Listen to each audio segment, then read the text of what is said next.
Como habíamos afirmado, vamos a culminar esta tarde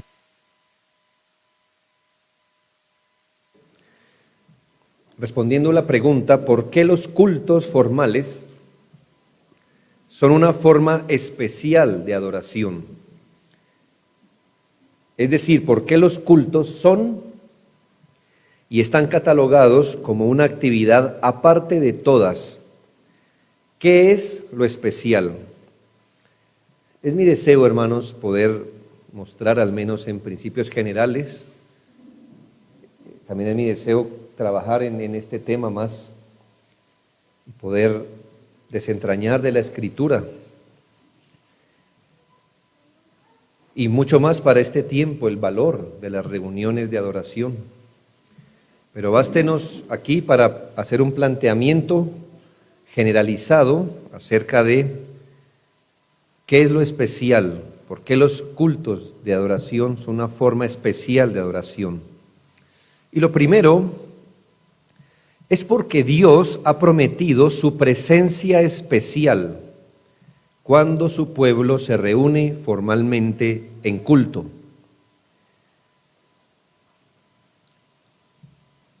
Por supuesto, hermanos, que no estamos aquí en el tema de la omnipresencia divina, donde todos sabemos que bajo el tema de la omnipresencia enseñamos que Dios está presente en todo lugar.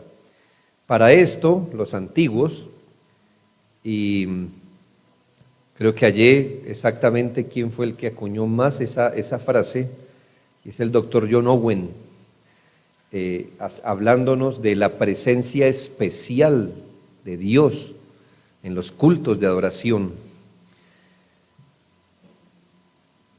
Esta es suficiente razón por la que la adoración pública a Dios es tan importante. Pudiera decir que si no hubiera una razón, aparte de esta, sería suficiente para que todos apreciáramos y anheláramos las reuniones públicas de adoración. Y es que, aunque el Señor está en todo lugar, cuando el pueblo de Dios se reúne, Él está allí de una forma especial o se manifiesta de una forma singular sobre el pueblo que está reunido en adoración. Por ejemplo, varios textos. Salmo 89, 7. Dios temible en la gran congregación de los santos y formidable sobre todos cuantos están alrededor de él. Por supuesto que aquí nos está hablando de esa característica de Dios que no debe ser confundida, porque Él es temible en cualquier lugar, pero aquí se está resaltando ese aspecto en la congregación de los santos y cuantos están alrededor de Él. El Salmo 133, ese texto conocido: mirad cuán bueno y cuán delicioso es habitar los hermanos juntos en armonía. Es como el buen óleo sobre la cabeza, el cual desciende sobre la barba de Aarón, y baja hasta el borde de sus vestiduras, como el rocío de Hermón que desciende sobre los montes de Sión, porque allí envía Jehová bendición y vida eterna. Allí envía Jehová bendición y vida eterna. Sofonías 3, 12, 13 y 17. Sofonías 3, 12 y 13 están dados para que miremos el contexto de qué se habla. Dice: y dejaré en medio de ti un pueblo humilde y pobre, el cual confiará en el nombre de Jehová. El remanente de Israel no hará injusticia ni dirá mentira, ni en boca de ellos se hallará lengua engañosa, porque ellos serán apacentados y dormirán y no habrá quien los atemorice. Es el contexto de quién se está hablando, de un pueblo que, aunque diezmado, buscaría al Señor. ¿Qué dice de ese pueblo? Versículo 17: Jehová está en medio de ti, poderoso, Él salvará, se gozará sobre ti con alegría, callará de amor, se regocijará sobre ti con cánticos. Primera los Corintios 14, 23 al 25. Si pues toda la iglesia se reúne en un solo lugar y todos hablan en lenguas y entran indoctos o incrédulos, ¿no dirán que estáis locos?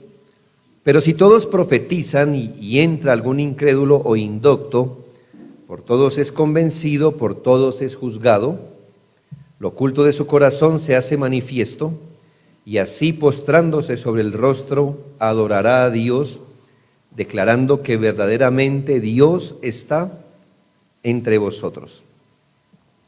Son textos pues que si los explicáramos en la intención que están siendo dados, nos muestran que en las reuniones de adoración, cuando la iglesia, cuando el pueblo se reúne a adorar, hay una distinción de parte de Dios sobre el pueblo. Pero quiero que meditemos sobre Mateo 18:20, que es el texto clásico que enseña este tema. Porque donde están 2 o 3 congregados en mi nombre, allí estoy yo en medio de ellos. Esta frase no es que esté restringida y prohibida para usarla en adoración privada. Lo que ocurre es que su promesa, lo más correcto es que sea aplicada en el contexto de una reunión pública del pueblo de Dios en su carácter oficial, es decir, como iglesia y bajo la autoridad de Cristo. Antes de probar el punto, reconozcamos cuál es la promesa. Allí estoy yo en medio de ellos. Esta promesa carecería de sentido si estuviésemos hablando en sentido general de la presencia omnipresente de Dios. O sea, ¿qué tipo de promesa sería que yo estoy ahí si Él siempre está ahí? ¿De qué forma eso sería un aliento para los cristianos saber que Dios está ahí si ya sabemos que está ahí? No sería ningún aliciente. Tiene sentido si lo que está diciendo es que cada vez que la iglesia se reúne oficialmente en su nombre y bajo su autoridad, Él está allí, pero de forma especial. La promesa del versículo 20 no es general, no es cualquier tipo de asamblea, porque aquí dice que estas personas están congregadas en su nombre, están en mi nombre, y esa frase condiciona esa reunión que se está dando allí. Así que no es una reunión de cristianos, es una reunión en el nombre de Jesús.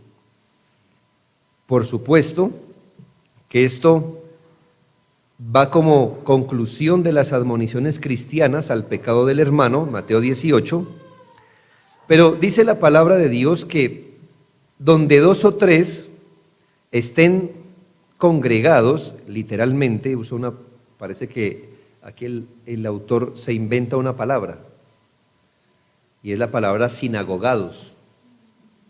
¿Ya? Como no se puede traducir sinagogados, esa palabra no existe, se tradujo como congregados. Usó la palabra sinagoga y la convirtió como en una especie de verbo. Donde están 2 o 3 sinagogados en mi nombre. Es una manera gráfica de enfatizar que aún la más pequeña iglesia local que pudiera concebirse posee esta gran promesa de Cristo. La palabra para congregados es la misma en Santiago 2:2, donde dice, porque si en vuestra congregación entra un hombre con anillo de oro, etcétera. Así que está hablando de una convocatoria oficial, una reunión de iglesias. Ahora, una reunión en nombre de Jesucristo no es aquella en la que meramente hacemos cosas cristianas o religiosas. Ni siquiera una reunión en nombre de Cristo es aquella que empieza diciendo, hermanos, nos hemos reunido en nombre de Cristo. No es cuestión de palabras. El doctor Waldron aclara el término diciendo esto. No es cualquier asamblea de personas o cualquier reunión de creyentes la que cumple la condición específica de esta promesa, sino la reunión en nombre de Cristo. Esta frase tiene referencia a la reunión del pueblo de Dios en su carácter oficial, como su iglesia y bajo su autoridad. O sea que en nombre de Cristo es reunirse bajo la autoridad de Cristo. Jesús promete que su propia presencia es la presencia de Dios en la iglesia, es decir, al estar Jesús, está Dios en medio de ellos. Aunque Dios está presente en todas partes del mundo, dice el doctor, no obstante, esta promesa significa que Él está presente de una forma singular en su iglesia. La iglesia reunida es un lugar santo. De todas las altas y solemnes y ennoblecedoras realidades que rodean la adoración evangélica, la más grande y por lo tanto la realidad controladora es que Dios está presente en forma especial en su santidad y gracia. Y hasta aquí la cita. Hay un bonito libro que salió ahora poco, que se llama algo así como Reglas para los miembros de la iglesia, del doctor Owen, algo así, manual para los pastores y los miembros de las iglesias, algo así. No es así, gruesito. Lo vendemos también, a la orden. Es en pregunta y respuesta.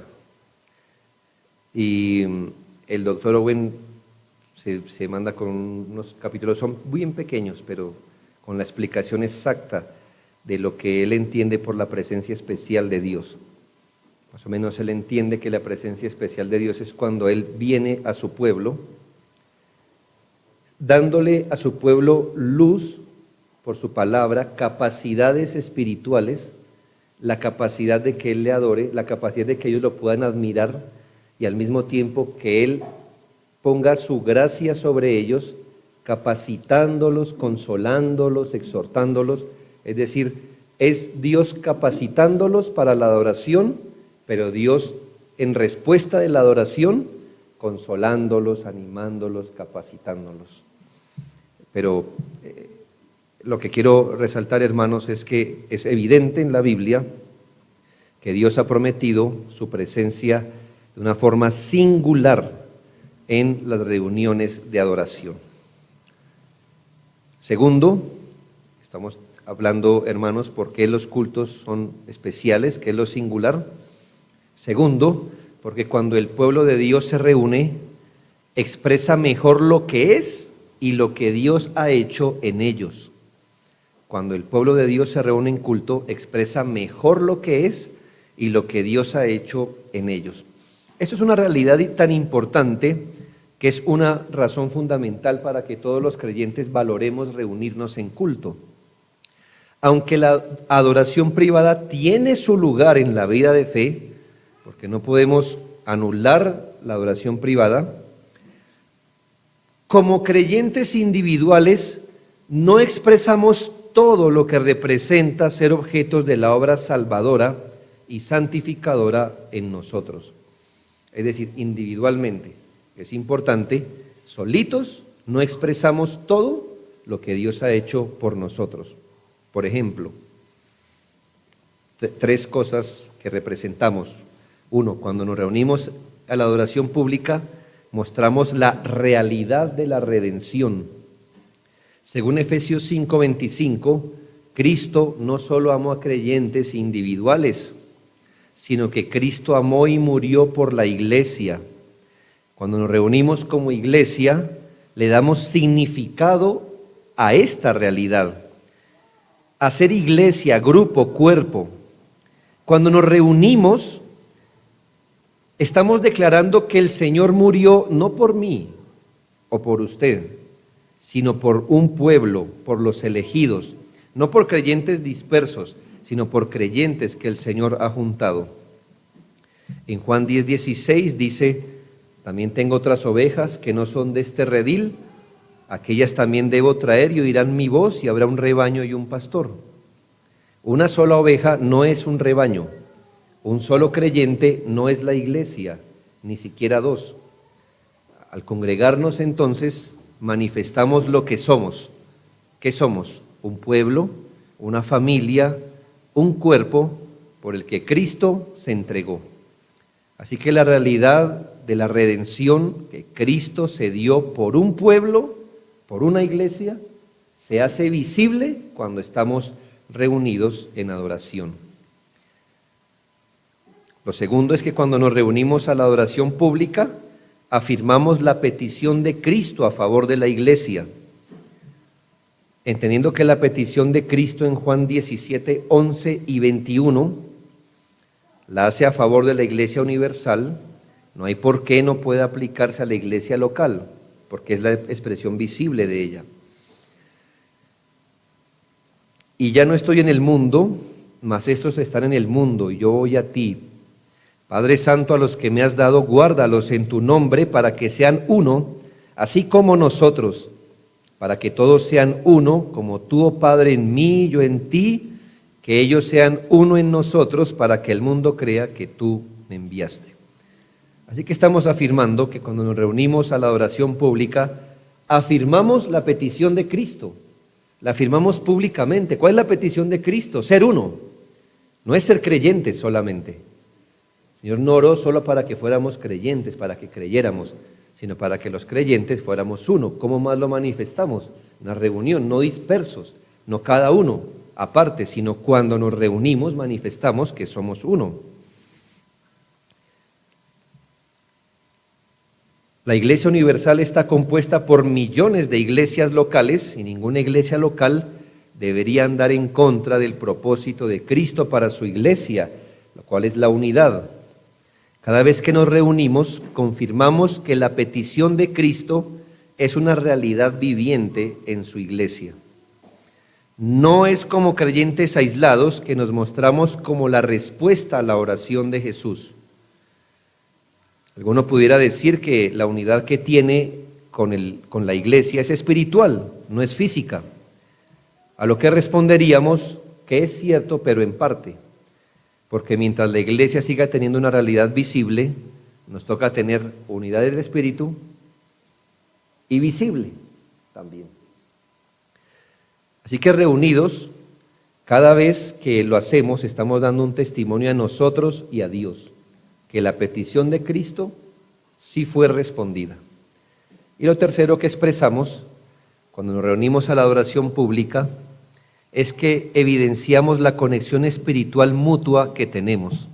Se pone en evidencia la conexión espiritual mutua que tenemos.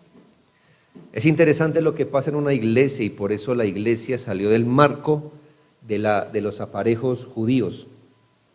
Y es que si en una iglesia las cosas están bien, están marchando bien, usted no va a encontrar que todos son universitarios, o que todos no lo son, o que todos son jóvenes, o que todos son viejos, o ¿me hago entender? No.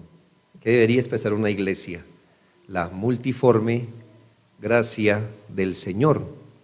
Cuando nos reunimos como iglesia, hay una realidad que se pone de manifiesto. Cuán diversos podemos llegar a ser, pero qué comunión tenemos en eso solo que nos identifica.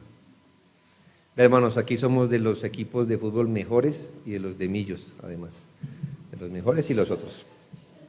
Cosas así. Ponemos de manifiesto, hermanos, que tenemos profesiones así y allá. Tenemos, hermano, usted se ha puesto a pensar qué tendría que pasar para que un grupo de personas tan distintas en crianza, idiosincrasia, origen, geografía, edades, puedan convivir amándose. Eso no pasa ni en las familias, hermanos. En las familias los hermanos pelean. Pero cuando estamos reunidos, ¿por qué cada culto no es una pelea? ¿Por qué? Porque hay gozo, porque hay unidad, porque podemos trabajar, porque estamos poniendo de manifiesto, hermano, que hay una unión, una conexión espiritual más allá de lo que vemos. No lo podemos manifestar mientras usted está lejos de mí. Pero cuando estamos reunidos, hermanos, no solo parecemos una familia, sino que la somos y la expresamos. Somos edificados, somos piedras que encajan una a la otra, formando un edificio. Somos un solo rebaño, ovejas no mezcladas con cabritos. Y es en las reuniones formales de iglesia, cuando nos congregamos intencionalmente en nombre de Cristo, que expresamos esta unión espiritual. Hay algo muy espiritual en esto, y es más que la identificación externa. Es que todos en una iglesia percibimos las realidades del reino de una forma inmediata y viva. La iglesia es un grupo de personas distintas, pero iguales en intereses, propósitos, cargas, doctrinas, objeto de adoración. Es decir, la iglesia reunida testifica que pese a nuestra individualidad, estamos bajo una sola fe, un Señor y un solo Espíritu. Lo que el acto de reunirnos comunica a nuestra alma es tan importante que por eso es catalogada como un medio de gracia. Así que permítame ir resumiendo. ¿Qué hace que las reuniones de adoración sean singulares? 1, la presencia especial de Dios. 2, que expresamos mejor lo que somos y lo que Dios ha hecho con nosotros. Y 3, en los cultos de adoración se presenta de forma singular un diálogo entre Cristo y su pueblo. Esto es maravilloso. Voy a leer del Dr. Owen, del libro que les acabé de comentar. Dice en su escrito, aportando él, por supuesto, la realidad de la presencia especial de Dios en la iglesia reunida, afirma esto. Esta presencia prometida de Dios o de Cristo consiste en la bendición especial que Él da a su pueblo en esos deberes, tanto en la aceptación de ellos como en testificarles su buena voluntad para con ellos, dándoles en ambos una comunión íntima con Él por medio de Jesucristo. Dice, por medio de todo esto, Él da esa presencia especial a la cual Él demanda reverencia y especial consideración por la fe, por la cual su nombre es aún más santificado. Quiere decir que cuando el pueblo de Dios se reúne y el Señor manifiesta su presencia especial, de otro lado, Dios espera que su pueblo responda de manera acorde. Así que no es un monólogo lo que hay en un culto, no es simplemente que escuchamos la palabra, Dios nos da, Dios nos da, Dios nos da, sino que en un culto el pueblo de Dios entra en un diálogo con el Señor. El Señor da su presencia especial y según el Dr. Owen, debe haber una consideración especial de su pueblo por la fe de lo que el Señor le está dando y el pueblo debe responder santificando más el nombre de Dios en un culto. De manera que cuando el pueblo de Dios está bajo su presencia especial, la respuesta de este pueblo se llama adoración. La respuesta a la palabra, al obrar del Espíritu, a la comunión estrecha, a los ofrecimientos de la gracia, es la adoración. Hay un diálogo, Dios habla, su pueblo responde. Hermanos, esto muy prácticamente quiere decir esto. Cuando Dios, por ejemplo, nos está hablando, cuando su palabra está siendo leída públicamente, ¿cómo deberíamos estar respondiendo en ese momento nosotros? Según esto, debemos estar haciendo fuertes ejercicios de fe cuando la palabra está siendo leída y deberíamos estar nosotros recibiendo esa palabra, humillándonos ante el Señor, teniendo reverencia, comunicándonos con el Señor de acuerdo a lo que vamos entendiendo. Nuestros cantos son la respuesta de Dios a la lectura, a la predicación. La oración es la respuesta que damos. Pero hay muchas cosas que pasan internamente mientras el Señor nos está manifestando su presencia especial. Hay un diálogo y no solo un monólogo. Sigue diciendo el Dr. Owen. Además, para animarnos en nuestro deber, el santo y fiel Dios nos ha dado muchas y grandísimas promesas de que nos concederá su presencia especial, santificadora y bendita al atender su adoración de acuerdo a su ordenanza.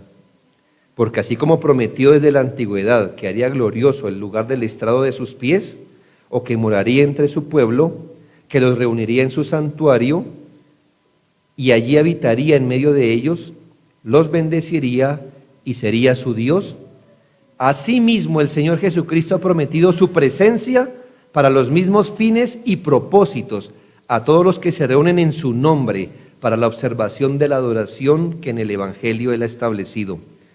Por tanto, aquí viene el por tanto, cuando Dios nos ofrece su presencia llena de gracia, bendita, santificadora y salvadora, qué indecible culpabilidad contraemos sobre nuestras propias almas si descuidamos o despreciamos las ofertas de su gracia.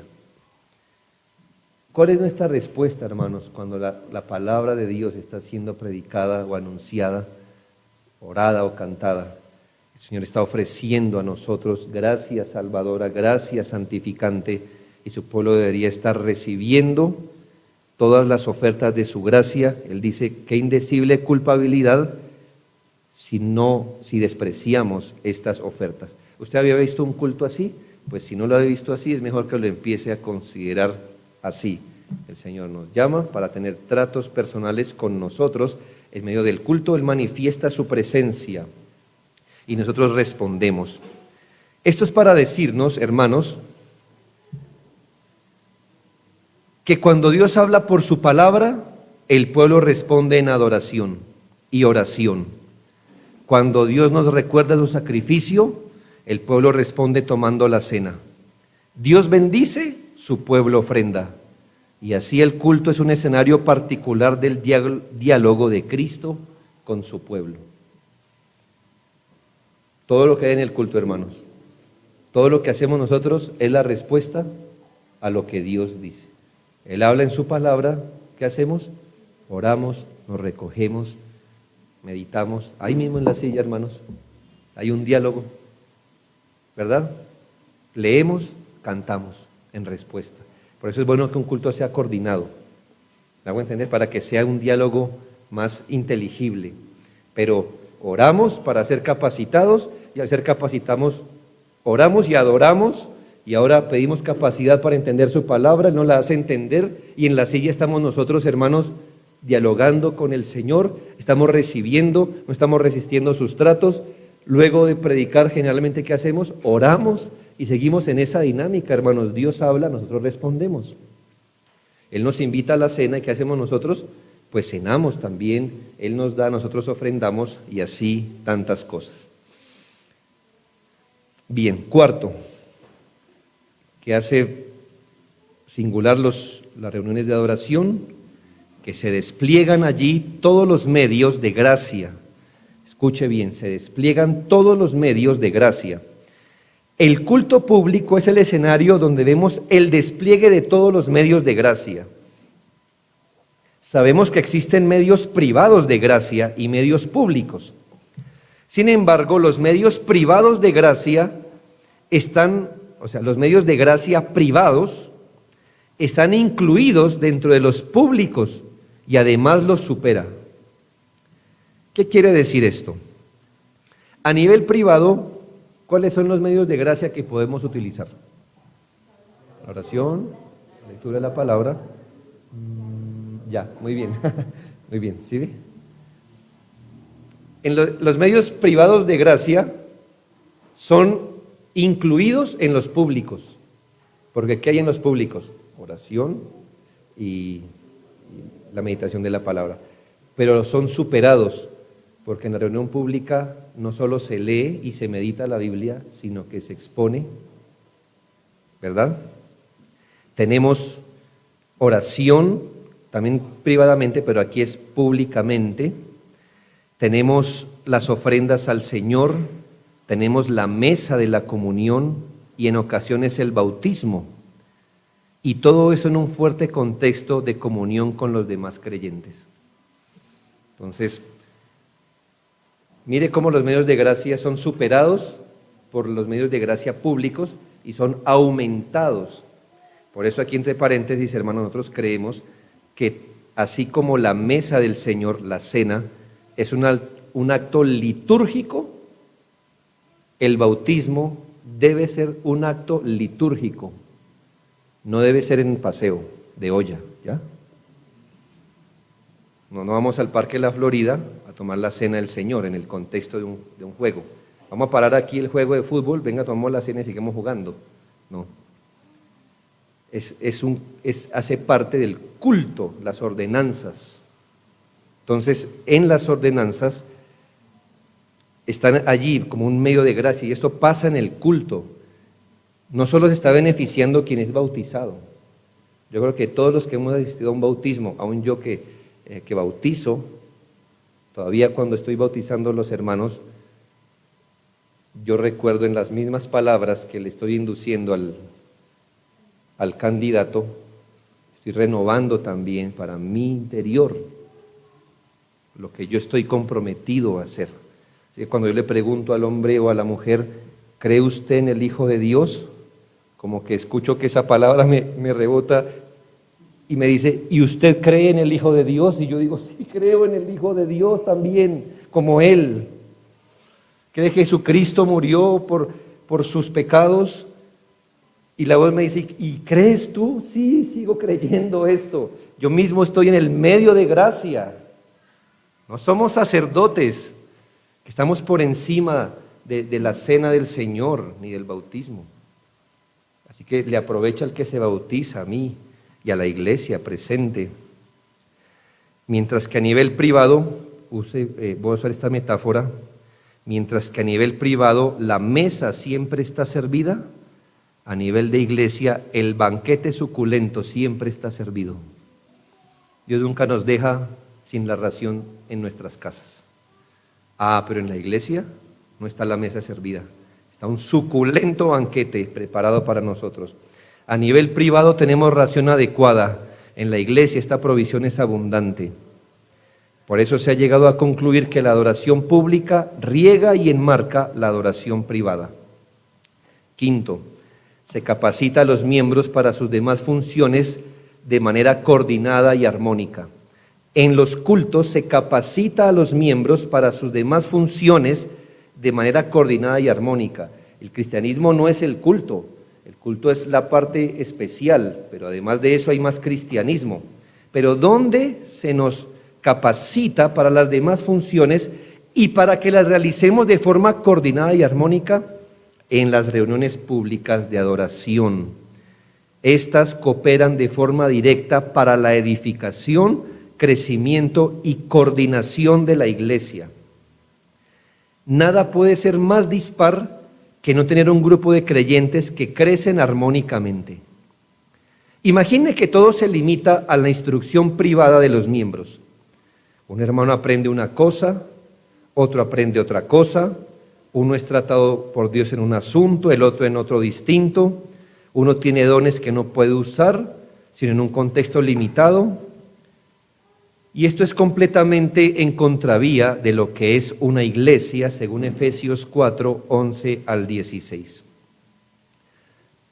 Él mismo constituyó a unos apóstoles, a otros profetas, a otros evangelistas, a otros pastores y maestros, a fin de perfeccionar a los santos para la obra del ministerio, para la edificación del cuerpo de Cristo, hasta que todos lleguemos a la unidad de la fe y del conocimiento del Hijo de Dios, a un varón perfecto, a la medida de la estatura de la plenitud de Cristo, para que ya no seamos niños fluctuantes, llevados por doquiera de todo viento de doctrina, por estratagema de hombres que para engañar emplean con astucia las artimañas del error, sino que siguiendo la verdad en amor crezcamos en todo, en aquel que es la cabeza, esto es Cristo, de quien todo el cuerpo bien concertado y unido entre sí por todas las coyunturas que se ayudan mutuamente, según la actividad propia de cada miembro recibe su crecimiento para ir edificándose en amor.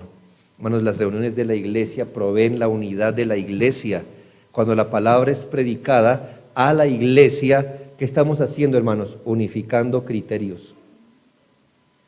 Que es distinto si usted lee un libro acá, el hermano allá, otro allá, pero en la iglesia unificamos criterios, nos ponemos de acuerdo, estamos cooperando para la misma unidad de la iglesia, nos estamos cuidando, porque cuando la palabra es predicada, se está haciendo advertencias, así que si gente no está siendo advertida, este se va a cuidar de una cosa, este de otra, va a progresar, hermanos, como dice allí, este conocimiento del Señor, vamos a crecer armónicamente en el Señor, concertados. Las reuniones públicas de adoración proveen el contexto para la unidad de la iglesia. No le digo nada desconocido si le afirmo que la persona que no asiste con regularidad es la más dispar en las decisiones de una iglesia. ¿Sí ha visto? Es el que siempre dice, pero es que... Y uno dice, pero hermano, ¿por qué piensa así? No, pues haga la cuenta.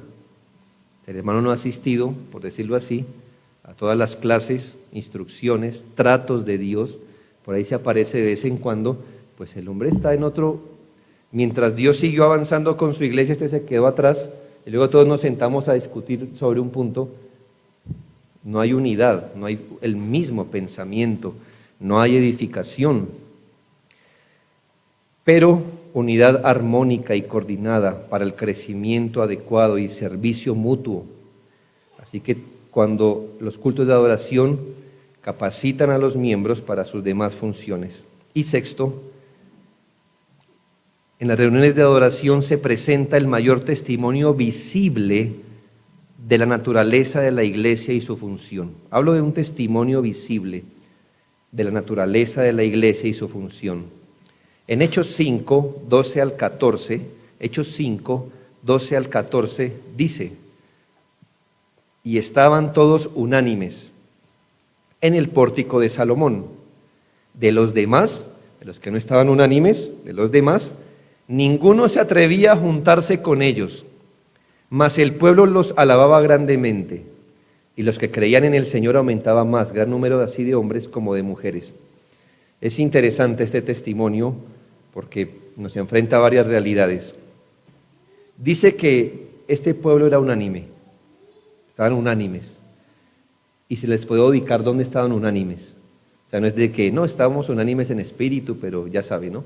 No, eran unánimes, pero se los podía ubicar dónde se reunían, ¿dónde? En el pórtico, allá estaban, ¿verdad? La unidad visible también. Ahora, mire qué testimonio tan poderoso. Hacia adentro de ellos como hacia afuera. Hacia adentro, una iglesia reunida es un poderoso testimonio de que la gracia de Dios obra en personas reales. ¿Me hago entender?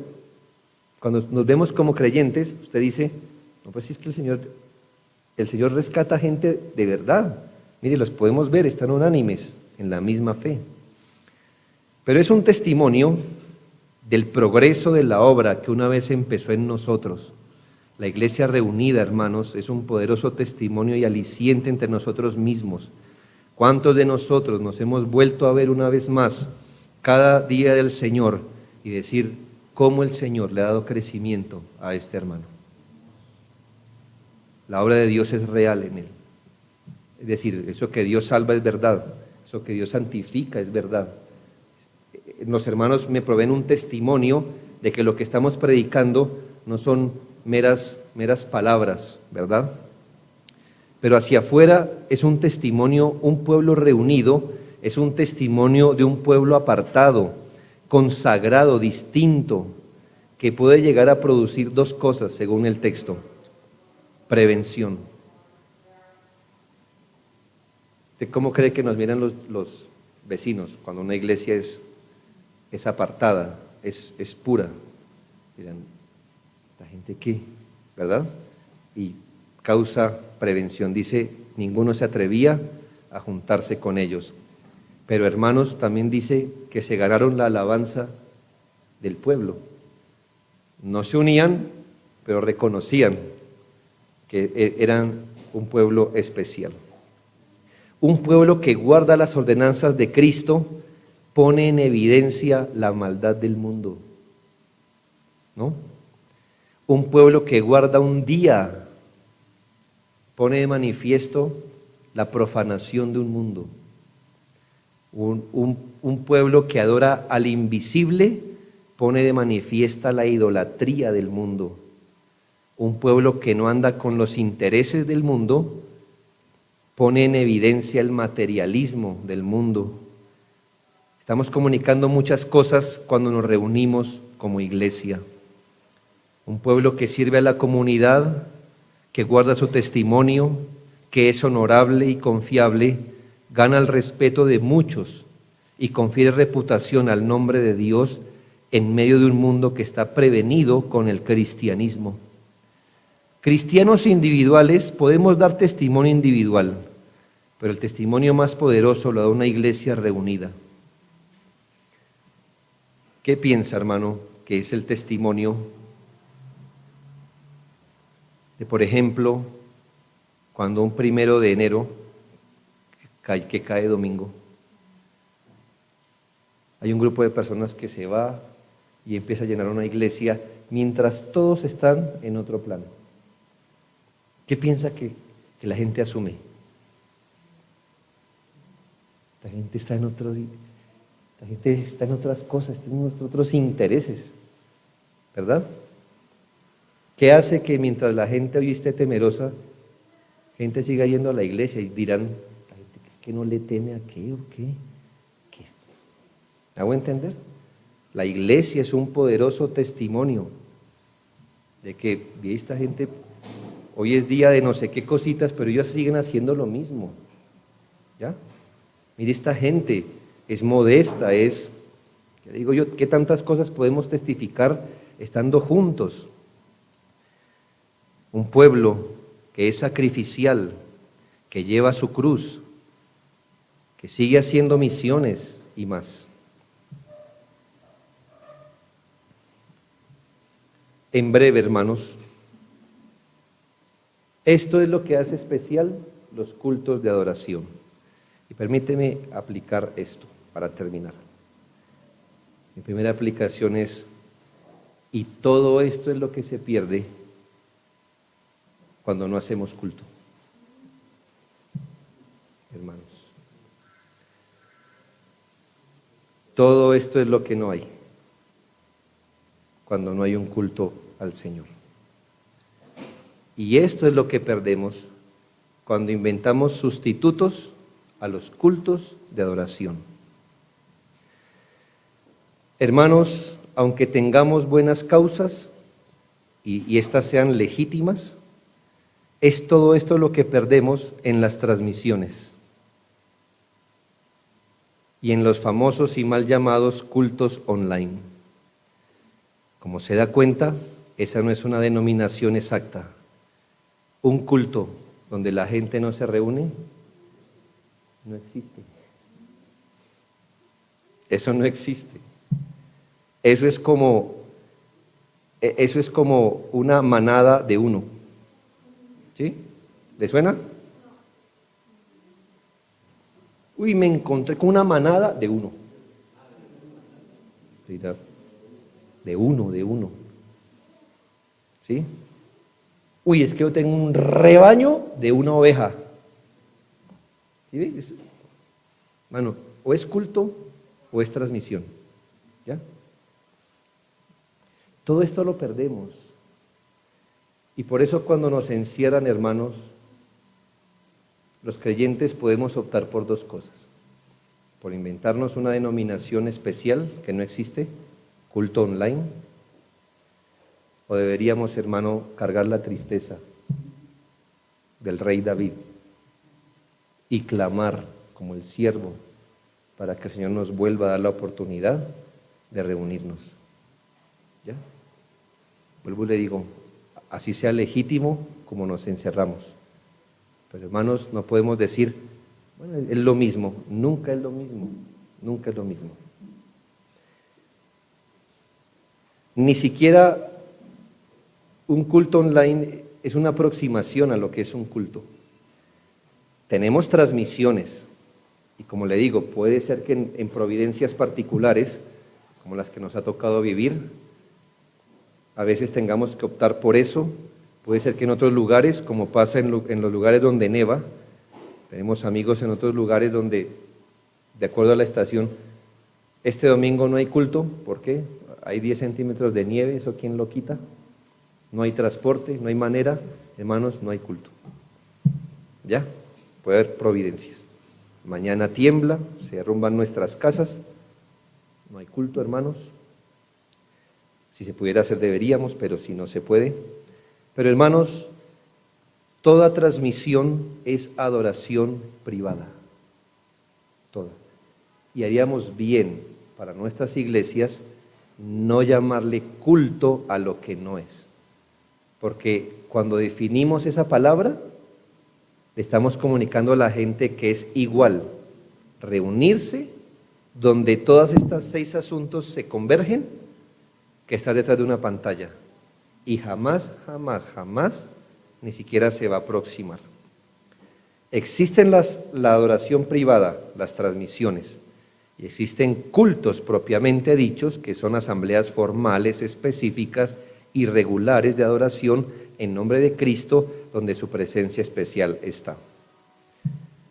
Por providencias, cultos pueden suspenderse, pero jamás deberían suspenderse ni de forma ordinaria, ni regular, ni permanentemente. Concuerdo con los teólogos que dicen situaciones providenciales pueden hacer que la iglesia no se reúna. Concuerdo hasta ahí. No concuerdo con que, a menos que la situación providencial se arregle, no deberíamos reunirnos jamás. Hasta ahí no voy. Porque ni siquiera así operamos en nuestra vida privada. Usted dice, si hoy el Señor permitió que se me entraran los ladrones, me someto a la mano de Dios, una providencia. En la próxima semana se me volvieron a entrar los ladrones. Qué providencia, ¿no? ¿Qué hace usted en la tercera semana? ¿Qué hace usted? ¿No toma medidas? Por supuesto, hermanos, que las tomamos. Dijimos, no, momento, aquí el asunto providencial se me está volviendo crónico. ¿Qué está pasando? Tomemos medidas, ¿ya? Si usted dice, hoy mi trabajo me demandó que no pude ir al culto, qué feo. El otro domingo dice, mi trabajo me demandó no ir al culto. ¿Que sigue diciendo eso el tercero, el cuarto, el quinto, el décimo? ¿No, verdad? Dice, aquí hay algo, hermanos, que debe ser resuelto. Hermanos, como le digo, por muchas providencias, pues vamos a suponer que somos una comunidad donde todo el año neva. Usted dice, bueno, este domingo no nos reuniremos porque nevó. El otro domingo no nos reuniremos porque nevó. Y si todo el año neva, ¿qué va a hacer? Entonces inventémonos una cosa, hermanos. Pero nos vamos a reunir, a pesar de la nevada, porque es voluntad del Señor. Cuidado con hacer por elección que una providencia se alargue indiscriminadamente. Muchas veces, de forma deliberada, se desplazan los cultos de adoración por programas para madres, padres, familia, Navidad, Semana Santa y más. Hermanos, no se hacen cultos temáticos, eso no existe en la Biblia. Hoy vamos a darle culto de madres, no sé, vamos a decir es culto de familia. Oye, hermano, el único adjetivo que le cabe a culto, después de culto, es adoración. El único. La única manera de colocar el adjetivo a un culto es adoración.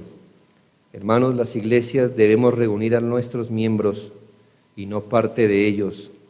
Debemos congregar al pueblo de Dios para adorar a Dios porque Dios lo requiere de nosotros en este mundo. Hace parte de nuestra naturaleza. La confesión de fe resumió este propósito para su edificación mutua y la debida observancia del culto público que Él requiere de ellos en el mundo. Dios requiere, demanda, exige su culto de parte de la iglesia en el mundo y este culto tal y como Él lo ha establecido. Hablamos con el hermano. Puede ser que este domingo muchas iglesias estemos guardadas, pero aquí sí importa el porqué. Usted puede guardarse este domingo diciendo, pues que es igual un culto presencial que uno virtual. Y ahí usted está mal. Pero usted puede hacer eso con un corazón doliente, llorando la mitad de su corazón y la otra mitad dando gracias por la oportunidad que tenemos de al menos escuchar una predicación transmitida por internet. Pero cuidemos el lenguaje, hermanos, para bien de los conceptos de la iglesia. Porque si decimos, hermanos, estamos reunidos como iglesia, yo lo digo, sí, no tengo a nadie aquí, ¿verdad? Tengo un teléfono ahí Te digo, hermano, estamos reunidos como iglesia. No, hermanos, esta no es una reunión de iglesia. Yo voy a decir, hermanos, gracias por estar en esta transmisión, ¿verdad? Y vamos a sacarle todo el provecho a esta transmisión. Sí, cantemos y oremos, pero todavía todo esto es adoración privada. Pública, hasta cuando se nos convoque como iglesia, no importa dónde, a estar en un solo lugar adorando al Señor, donde el Señor hace converger todas estas bendiciones. Segundo, de lo que la Biblia enseña de los cultos se desprende la importancia del principio regulador. Es decir, hermanos, ¿qué tan importantes son los cultos de adoración? Hermanos, grande.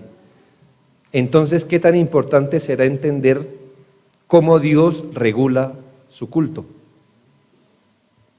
Como se da cuenta, el principio regulador no es un lujo. Nos toca seguir aprendiendo el principio regulador. ¿Cómo define la confesión de fe el principio regulador? Que este Dios ha instituido Él mismo el modo aceptable de adorarle. Y este modo está de tal manera limitado a su propia voluntad revelada que no se debe adorar a Dios conforme a las imaginaciones e invenciones de los hombres. El principio regulador nos dice no solo que el culto es muy importante, sino que exactamente es un culto. Un culto no es cualquier cosa. Y en un culto no cabe cualquier cosa. Un culto es lo que Dios dijo que es un culto y se usan los elementos de un culto. Le hablaba del devocional familiar. Quizá usted diga, hoy no preparé, hoy no tengo cabeza, lo que sea. ¿Por qué no leemos un libro? Leamos el devocional del pastor Castañeda, por ejemplo. Sí, está bien, hagámoslo. Sí. Puede ser una buena opción. Sí, usted deja al lado el libro de Owen, de Tozer, de Spurgeon, ¿sí? De Jorge, está bien. Mañana puedo volver a leer la Biblia, ¿sí? Y hay libertad y no hay problema. Pero hermanos, en un culto no podemos decir, pues hermanos, ya que no pude preparar, alguno trajo un libro y leemos la confesión de fe en vez de predicar. No, hermanos, no podemos hacer eso. Dios ha limitado y regulado la adoración. Y por último, como decía, uno de los oficios más representativos de los pastores es velar por la adoración pública en las iglesias. Hermanos, nosotros debemos predicar, enseñar, por supuesto. Y esto en un contexto de adoración, por supuesto. Pero hermanos, el deber de los pastores también es velar porque la adoración a Dios en culto sea como debe ser. Los pastores debemos insistir, hermanos. Yo sé que a veces tenemos costumbres que nos toca reevaluar y perfeccionar. A veces la introducción a los cultos de los pastores, que uno espera que sea un pastor el que introduzca un culto, no sea una muletilla como, venga, hablo cualquier cosa que se me está ocurriendo para llamar la atención de los hermanos mientras todos se sientan y todos me ponen atención. No. Los pastores estamos puestos para decirlo hasta la saciedad, hermanos. ¿Por qué estamos reunidos aquí? ¿Para dónde vamos, hermanos? Generalmente, cuando hay pluralidad de ancianos, he visto que en la mayoría de iglesias que esto tiene, son los pastores los mismos directores de culto. Bueno, cuando hay un solo anciano, pues imagínense ponerlo a predicar y enseñar, eso es complejo. Pero aunque no se hiciera, el pastor sí debe estar preocupado y supervisando la adoración a Dios. Puede ser que tengamos que decirle, vea hermano, procure leer bien la Biblia en público, ensaye. Si usted se equivoca cada renglón, que el pueblo de Dios no aprovecha, por favor, hágalo. Hermano, ese himno no lo cante. Debemos preocuparnos. Los pastores debemos establecer los lineamientos del culto público. Debemos saber quién dirige. Dice, quiero pues que a los hombres levanten manos santas. Los pastores deben decir, hermano, usted por favor no dirija la oración, o usted diríjala. ¿Ya? Autorizar o no autorizar a los hombres. Las cosas deben hacerse con orden. Las cosas en el culto deben ser muy solemnes, sin faltar al gozo espiritual, pero muy solemnes. Y el orden lo ponen los pastores, hermanos, con su ejemplo, por supuesto, pero con sus palabras, con sus admoniciones. Cuando repartimos la cena, generalmente los pastores nos quedamos así, mirando. Y no queremos hacer una presión indebida, pero ¿por qué miramos? Debemos mirar, hermano, qué creyente está absteniendo de la cena de forma deliberada.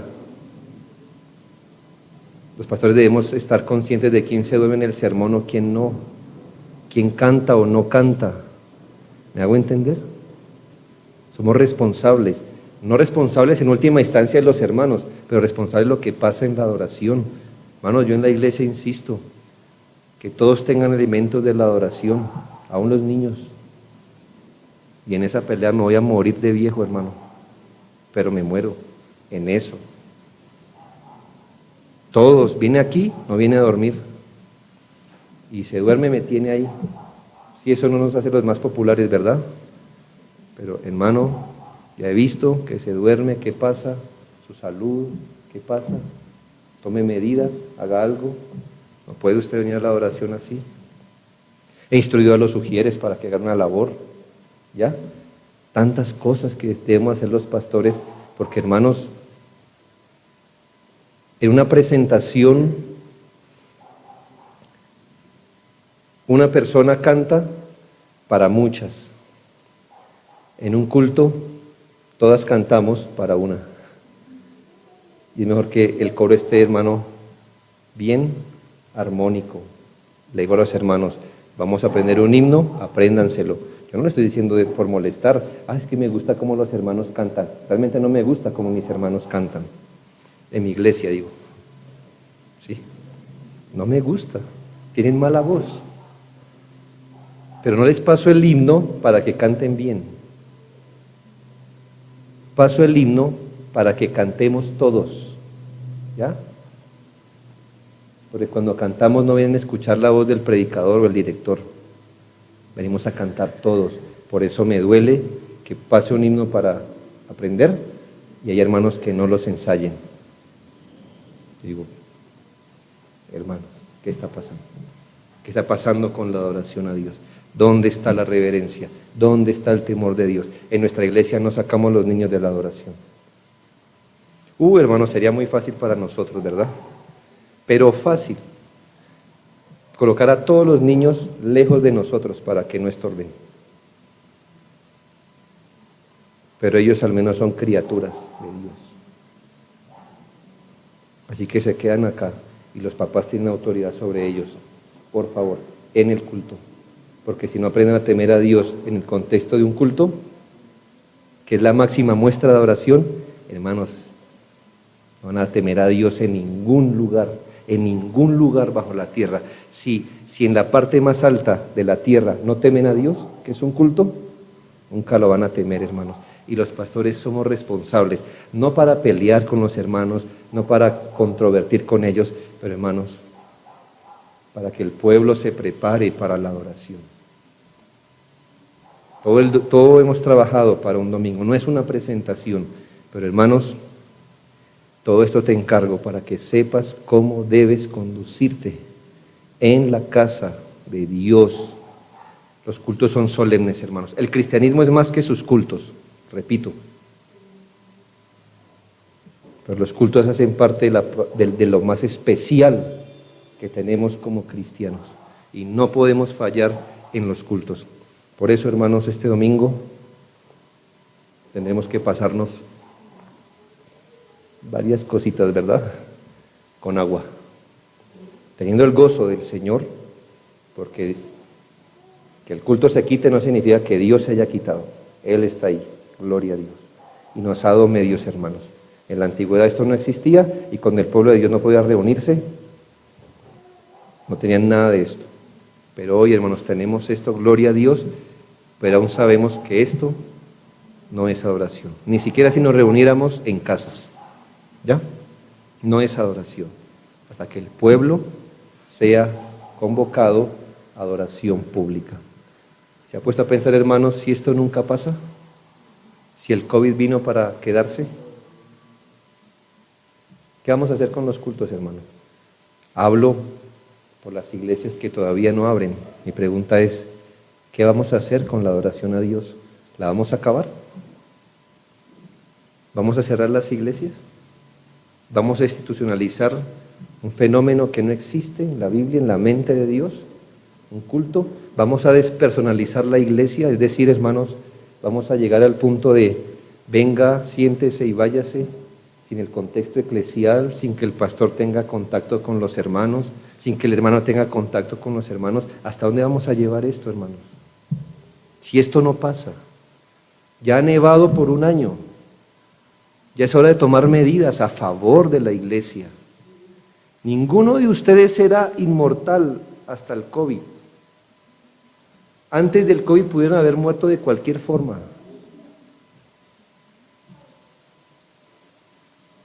Y usted ir a la presencia de Dios, se lo aseguro por otras cosas ajenas a esto, como he podido comprobar, ¿no?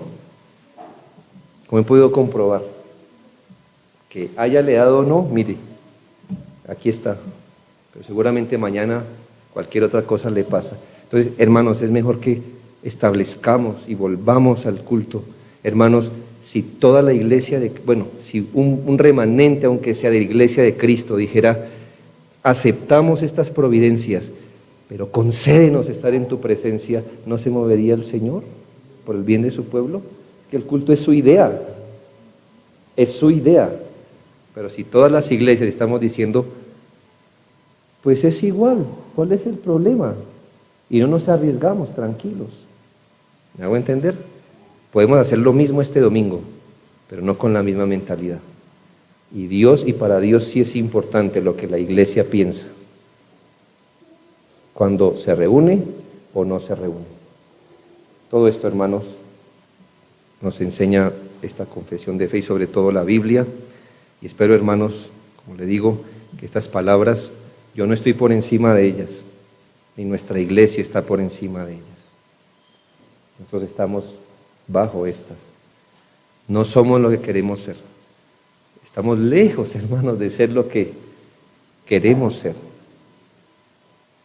Y por eso oramos. Ayer oramos mucho por esto. Señor, ayúdanos, porque tenemos mucha debilidad